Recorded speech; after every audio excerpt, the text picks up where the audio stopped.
I'm dropping Brody off, and there's a guy in front of his school with a sign that says women are property, and another guy that says most Muslims are terrorists. We're gonna go check it out. So we're gonna go talk to these guys. They are picketing in front of my son's school this morning. Good morning. So Ed, here, let me get your little sign. Would you tell me what your sign says? This sign says abortion and birth control causes cancer. Okay. According to the Bible, abortion is murder, and there's no need to take birth control if a woman could just close her legs. And of course, it's a man's responsibility too, not to be a fornicator. You knew I was going to ask you that. Oh yeah, okay. It goes both ways. We'll go with that next. And then the front says, the curse doesn't come without a cause. Without a cause. You got to read Proverbs 26, verse 2. So Ed, I don't have a Bible in front of me. What does that mean to you? Oh, that basically you have a choice. So if you're going to be cursed by God, it comes by choice. Sin is a choice. You have the choice to obey God, or you have the choice to disobey God. If you disobey God, then the curse is going to come upon you. STDs is God's way of getting people's attention.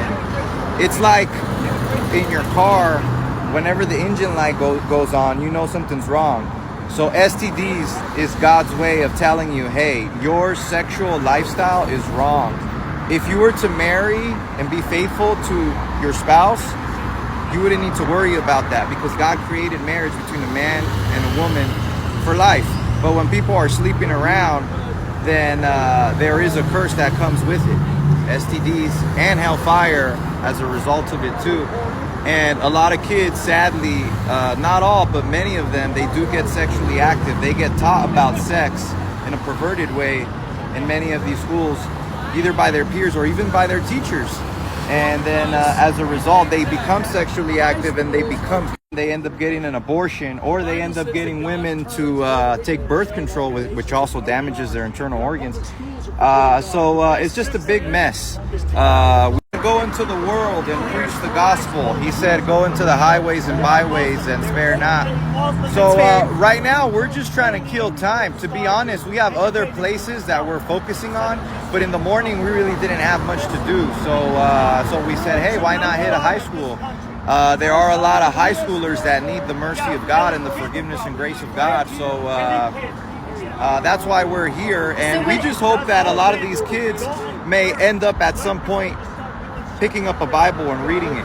And if they don't, hey, they've been warned. And that's our job, just to at least warn them and tell them that, hey, God does exist, and he has his word and his laws and his decrees. And it's up to them whether they want to pick it up or not. I can't force them to read the Bible or to obey. But yeah, so I don't know if that answers your question. From what I heard you say, you're hoping to bring some of the high school kids to Jesus and help them repent. Yes. You're not out here to harass. You're not out here to just be a jerk to people. You're hoping that what you're doing here today will actually bring kids to church. The gospel is already offensive, and a lot of the things that are written in the Bible, like the Bible would be against feminism, it would be against LGBTQ+, it would be against critical race theory, it would be against evolution. So already the Bible in itself, what the Bible teaches, is offensive to the lifestyle and the ideologies of a lot of institutions and people here. So yeah, I mean, this is kind of like the bait in a sense to get their attention. It's a little bit of shock and awe, but yeah, ultimately we want to bring them to Jesus. Bait gets people in, right? Oh yeah, definitely. Jesus said we're fishers of men, so we gotta be methodical in what type of bait we use, and this definitely stirs them up. Ready? Yeah. Can I just get your sign? Good morning. I'm an online reporter. This is the one that my son was like, Mom, you have to go ask them questions. Tell me really quickly what you hope to get. Okay. Abortions, they're property of God. It's not my body, my choice. It's God's body, God's choice. Grisham, nice to meet you. Good morning, Pastor Grisham. So that banner means that women are property. So abortion, they can't have abortion because God owns women. God owns men. So this God owns banner everything. does not mean you own your wife. No, that it does doesn't not mean mean anything that. like that. That's bait to get you to come over and As talk a to us. passerby, my son was like, Mom, you have to go report on these guys This is over bait, here. and it just reeled you in. We're fishers of men. We just reeled you in. We just hooked you. So it's successful. Do you think, though, that this is the best way to go about it, In rather today's than world, just... yes, unfortunately it is. Because in today's world, sin has become so aggressive that the truth needs to become just as aggressive in return without resorting to violence or anything like that. So you always stop short of violence. But verbally, we can be aggressive against sin.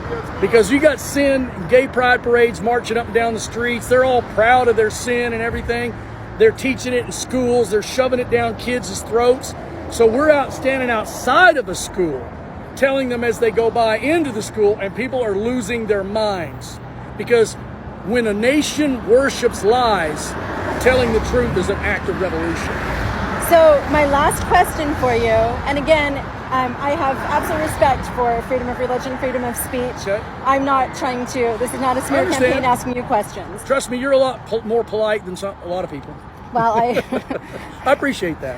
And you guys have been really polite with me. But what do you think about other people's freedom of religion to practice what they want to practice and not labeling that sin? What they want, but not according to God. There'll be consequences with God. But do they have the right to believe in another God or Yes, not God? Do. So literally, as everybody's coming into the high school this morning, these, I guess they're Baptists because, oh my gosh, are you rotten heart, filthy mouth, wretched sinner? There's no other way of salvation. I'm not going to show you the back because I don't want you to actually link into their church. No hate on these guys. But yeah, the thing that really hurt my gut was the t-shirt about the Muslims. And if you guys could hear in the background there was a dad that was standing there. They were shouting back and forth. He was dropping his kids off for high school. He is Muslim. His 2 children are Muslim. And he's pulling up to the high school with these Baptists with the t-shirt that says most Muslims are terrorists. Absolutely no hate on these guys. We just want to see what they're doing.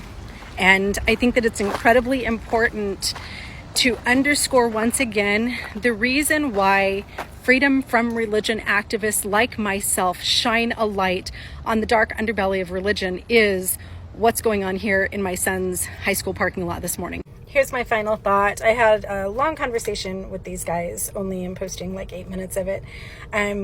There were all kinds of sweet little Muslim kids walking peaceably into their high school this morning with the Baptist terrorists right on the corner. Just the irony of it. And they don't perceive themselves as terrorists because they're not like blowing up buildings or anything.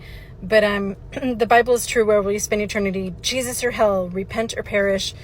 Turn or burn? Like, so they don't want harm on you in this life, but they're literally wishing harm on you for all of eternity. Just the irony of that as I let this sink in. And you guys, I didn't know I was shooting a video.